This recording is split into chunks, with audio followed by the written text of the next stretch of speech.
This bread can sit untouched for 6 months, and instead of going bad, it actually gets better. No preservatives, no chemicals, no refrigeration.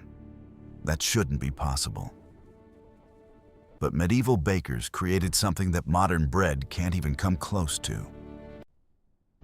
In medieval Europe, bread wasn't just food, it was survival. If your bread went bad, you didn't just waste money. You lost calories, you lost energy, you risked starvation. And in the colder regions of Northern Europe, that risk lasted for months. Winters were long, harvests were uncertain, and fresh bread, not guaranteed. So people needed something different. Not soft bread, not fresh bread, but bread that lasted. And that's where things get strange, because instead of making bread lighter, they made it denser. Instead of baking it quickly, they baked it for an entire day. Instead of using more ingredients, they used almost nothing, just grain and water.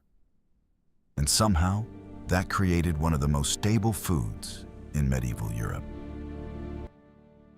The foundation of this bread wasn't technique. It was the grain, rye. In much of Northern Europe, wheat struggled to grow. The soil was poor, the climate was harsh.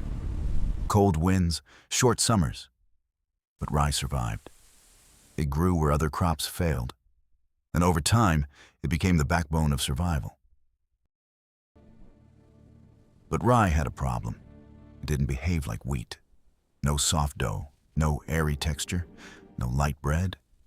Instead, it created something heavy, dense, almost compact. At first glance, it looked like a disadvantage, but it turned out to be the opposite. Cut into traditional pumpernickel, and something feels wrong. The texture is moist, almost sticky, not dry like modern bread, not fluffy. It feels alive. And yet, it doesn't spoil. Here's why. Rye holds water differently. It traps moisture inside its structure, not loosely, but tightly, locked in. To bacteria and mold, that water is unreachable.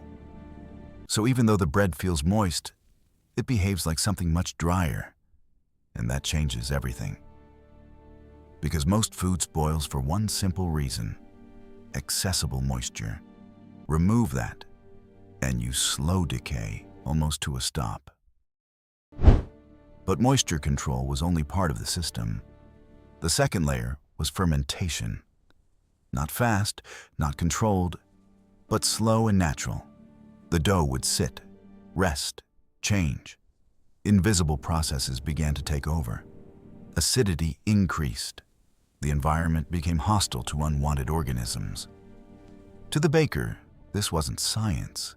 It was observation. Some batches lasted longer, some didn't. Over time, they learned. The longer the fermentation, the more stable the bread. So they waited, not because they wanted better flavor, but because they needed protection. Then came the most unusual step: the baking. Not 30 minutes, not an hour, but up to 24 hours, at low heat, sealed, no airflow, no crust forming. Instead of baking the outside, the entire loaf slowly transformed from the inside. Sugars broke down, proteins reacted, the color darkened, not from burning, but from slow chemical change. What emerged didn't look like bread. It looked almost like compressed earth, dark, dense, heavy. But something else had happened. The structure stabilized, the moisture balanced. The environment inside the bread became even more resistant to spoilage. It wasn't just baked, it was preserved. Modern bread is fast. Mix, rise, bake, done in hours. But this bread depended on time. Time to ferment, time to transform, time to stabilize. Without time, the system didn't work. And that's the part we abandoned, because time doesn't scale. You can't mass-produce patience.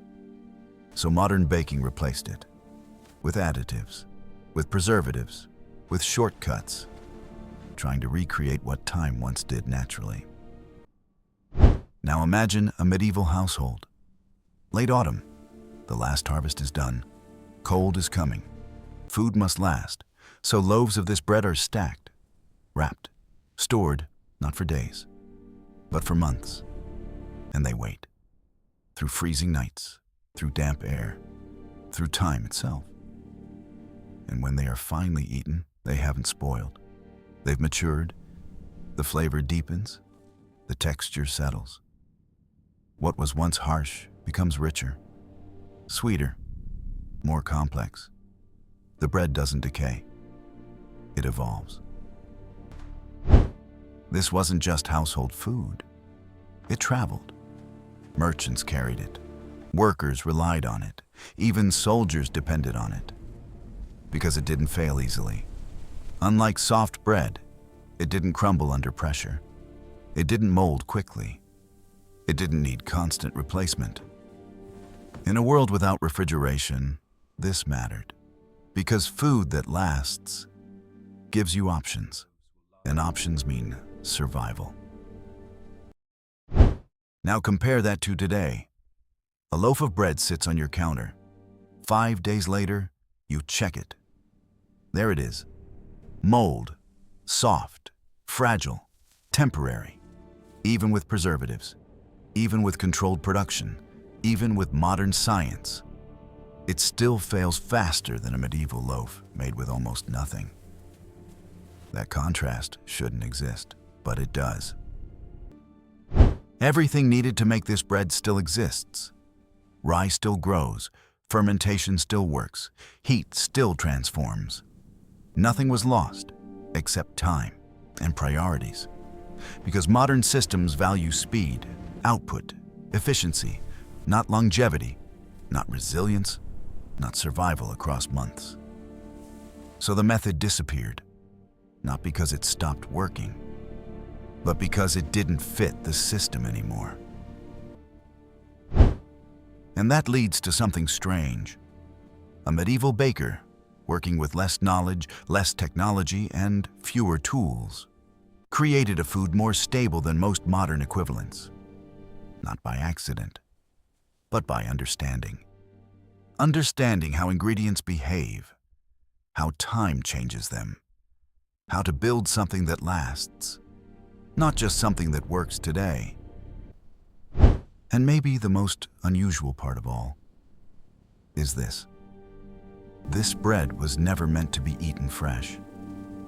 It was meant to be left alone, ignored, stored, forgotten for a while, because only then does it become what it was designed to be.